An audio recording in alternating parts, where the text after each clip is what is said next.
Olá pessoal, bom dia, boa tarde, boa noite. Essa é uma aula do nono ano revisional em que a gente vai começar a fazer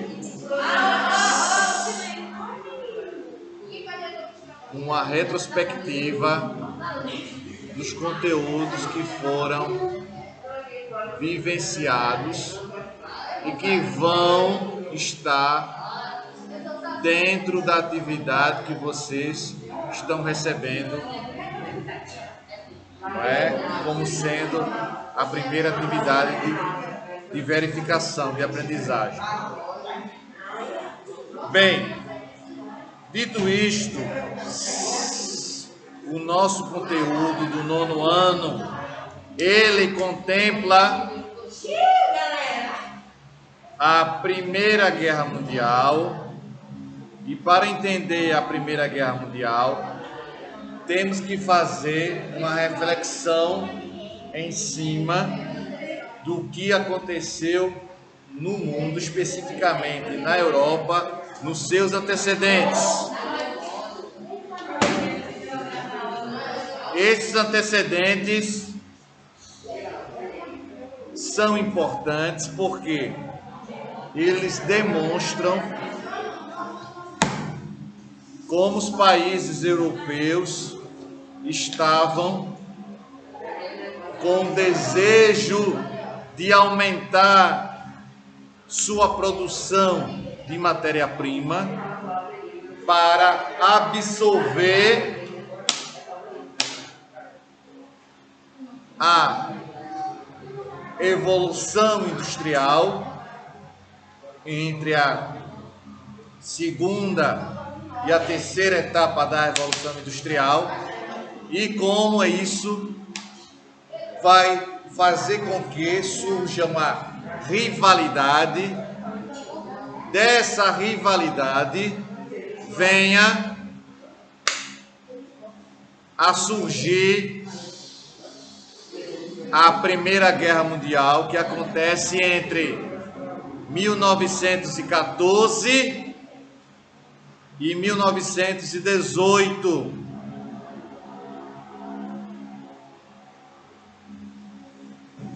Países como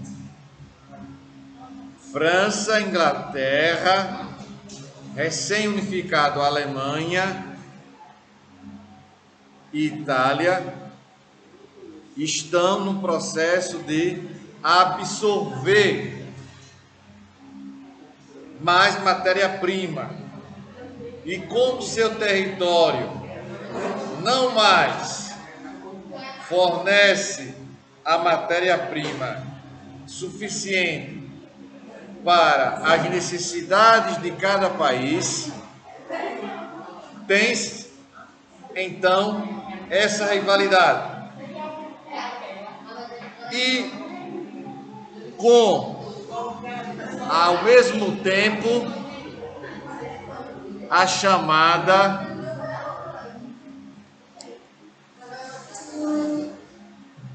corrida armamentista, em que os países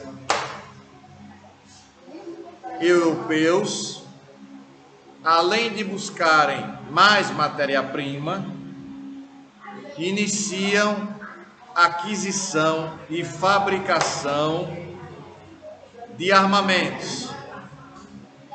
E o clima de tensão aumenta até que os grupos são estabelecidos, o grupo com Alemanha, Itália e Império Austro-Húngaro, e o outro grupo composto por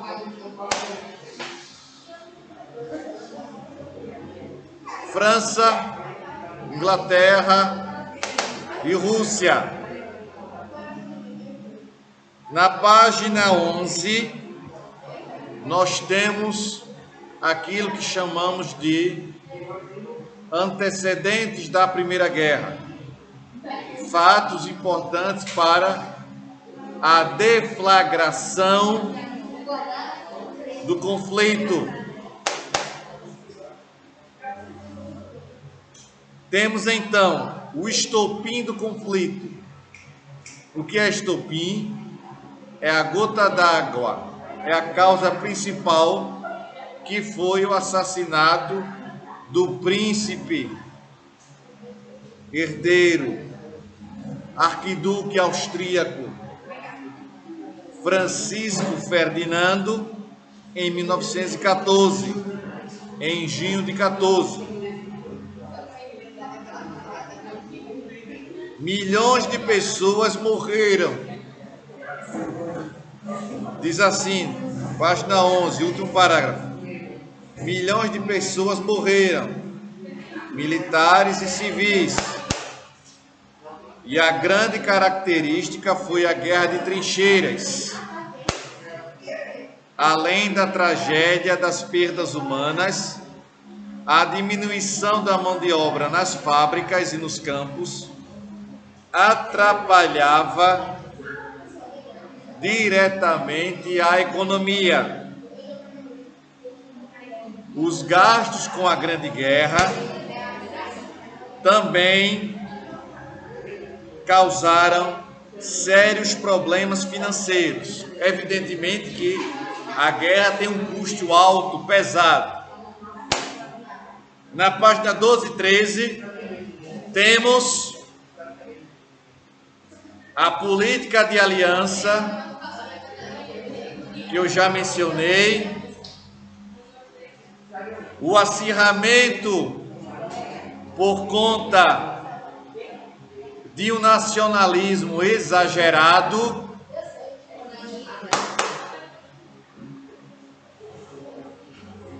um revanchismo por conta de situações de disputas territoriais, principalmente entre dois países, a França e a Alemanha, que disputavam um território chamado Alsácia e Lorena.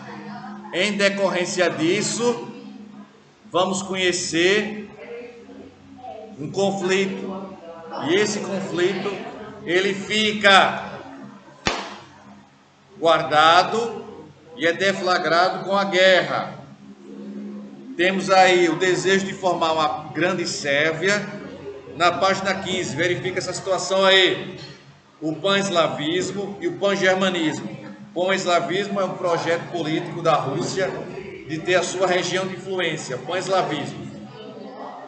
E o pan-germanismo é o período em que é o projeto político que a Alemanha quer consolidar seu poder na região ali próxima da Áustria, que é sua região de influência. Na página 18, tivemos a oportunidade de conhecer o desenrolado conflito, como esse conflito aconteceu. Eu já mencionei aqui que esse conflito foi um conflito muito sangrento, derramamento de sangue muito intenso, as tropas sempre próximas uma da outra, fazendo que o conflito fosse muito acirrado. No início do conflito, da Primeira Guerra, lembrando, nós não tínhamos exércitos muito equipados do ponto de vista bélico, do ponto de vista militar, de armamento não. Era uma guerra ainda que, no seu início principalmente, uma guerra que lembrava a guerra dos séculos anteriores, não de uma guerra do século XX. Pronto, prosseguindo, tivemos a saída da Rússia da Primeira Guerra. Essa saída ocorreu por quê? Porque dentro do país, dentro da Rússia, houve uma revolução socialista, e essa revolução socialista vai fazer com que a Rússia não veja nenhuma condição de permanecer no conflito e acabou saindo da Primeira Guerra para ficar focada tão somente em seu processo revolucionário. Até porque o custo disso era um custo muito alto, não é? Você fazer uma revolução socialista e ainda por cima estar participando de um conflito. É muito complicado isso, muito complicado. Já mencionei a questão lá do território de Alsácia-Lorena, tivemos atividades. Chegamos na página 24, no processo revolucionário russo, de como a Rússia, que era um país antes do século XIX, antes no século XIX, ainda era um país com características agrárias. Nas primeiras décadas do século XX, permanecia sendo ainda uma população, grande parte vivendo da agricultura, sem grandes conquistas, sem grandes evoluções na área econômica, no processo de industrialização. O partido russo cresce, socialista russo cresce, e a população de cerca de 170 milhões vivendo em processo de pobreza. Com isso surge o Partido Russo e as duas correntes mais fortes, que eram os mencheviques, que significa minoria, e os bolcheviques, que significa maioria. Vivenciamos isso, o aparecimento, o surgimento da figura de Lenin, o Domingo Sangrento, não é? Que foi um episódio muito importante para ser deflagrado o processo revolucionário, que foi um protesto que foi feito por operários em frente à casa de inverno do czar, lembrando que o czar significa imperador em russo. Tivemos inicialmente em fevereiro 17, nos primeiros meses do ano 17, uma revolução menchevique.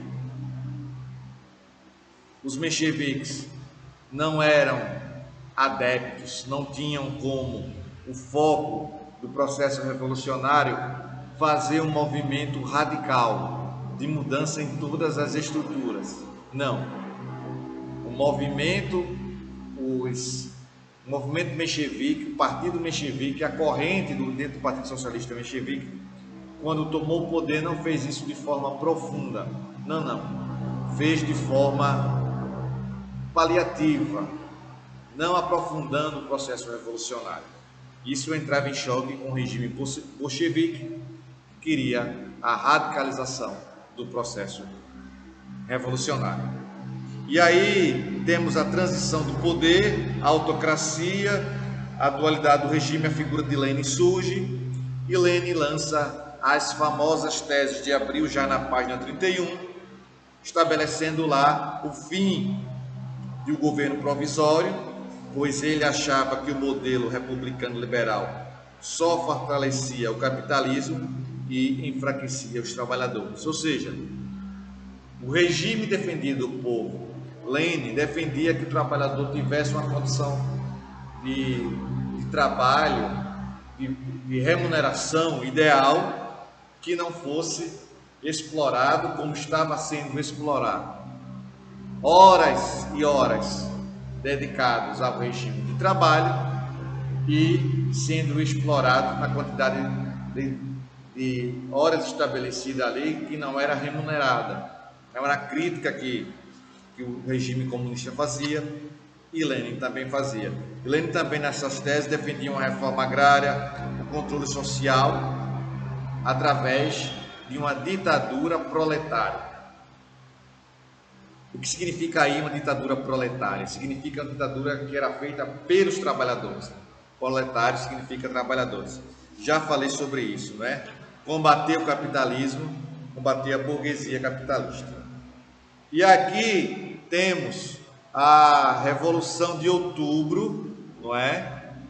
que foi uma revolução dentro do processo revolucionário, que temos a figura de Lenin fortalecida, a ditadura do proletariado sendo posta em prática e Lenin defendendo a tese paz,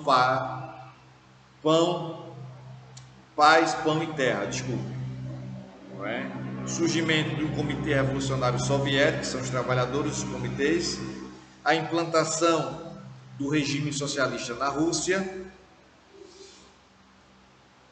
a nacionalização de empresas estrangeiras, não é? O Estado forte, a instalação de um Estado, não é? Ao mesmo tempo que é forte, ao mesmo tempo esse Estado não tem participação, não tem um vínculo com qualquer religião, qualquer igreja, qualquer denominação religiosa. Vimos também o surgimento da União das Repúblicas Socialistas Soviéticas e esse surgimento temos que entender o aparecimento da figura de Joseph Stalin. Joseph Stalin, que era um representante do Partido Russo, comunista russo, e chegou ao patamar de secretário-geral. Naquele momento, a tendência é que cada secretário-geral do Partido Russo ele fosse indicado para ser presidente da já formada União Soviética. E com isso, ele iria galgando, conseguindo seus espaços e consolidando seu poder quando ele fosse presidente já da chamada União das Repúblicas Socialistas Soviéticas. O que é isso? É uma junção de países que são ali vizinhos da União Soviética, aliás, vizinhos da Rússia, formando assim a União Soviética. Tá bom? Dito isto, fizemos exercícios e chegamos no capítulo 2. Capítulo 2, que é uma ênfase, um mergulho nas questões econômicas que vão nos ajudar a entender o porquê determinados regimes estavam acontecendo no mundo mediante a essa crise de 29, tá bom? Temos o que então? A Grande Depressão de 29. Na página 40, diz assim: a crise de 29 teve repercussão mundial e ficou conhecida como a Grande Depressão. De forma geral, embora os países buscassem investir mais na indústria de armamentos no fim do século XIX, as intenções eram dinamizar a economia e fortalecer cada vez mais a industrialização. Associada a isso, a crise da superprodução dos Estados Unidos, ou seja, os Estados Unidos produziram muito e não tinham clientes, ou seja, países, para adquirir esses produtos. Por quê? Porque os países que geralmente adquiriam produtos norte-americanos, esses países estavam saindo de uma crise econômica. Então é preciso a gente ter isso em mente. Então, esses países que normalmente compravam produtos norte-americanos, eles não vão comprar porque estão saindo da Primeira Guerra Mundial, estão saindo de um período de crise. É preciso entender isso, tá bom? Tivemos a chamada superprodução, a Grande Depressão dos Estados Unidos, o New Deal, que o presidente Franklin Delano Roosevelt implementou nos Estados Unidos. Ou seja, o que é New Deal? É um novo acordo. Que novo acordo é esse?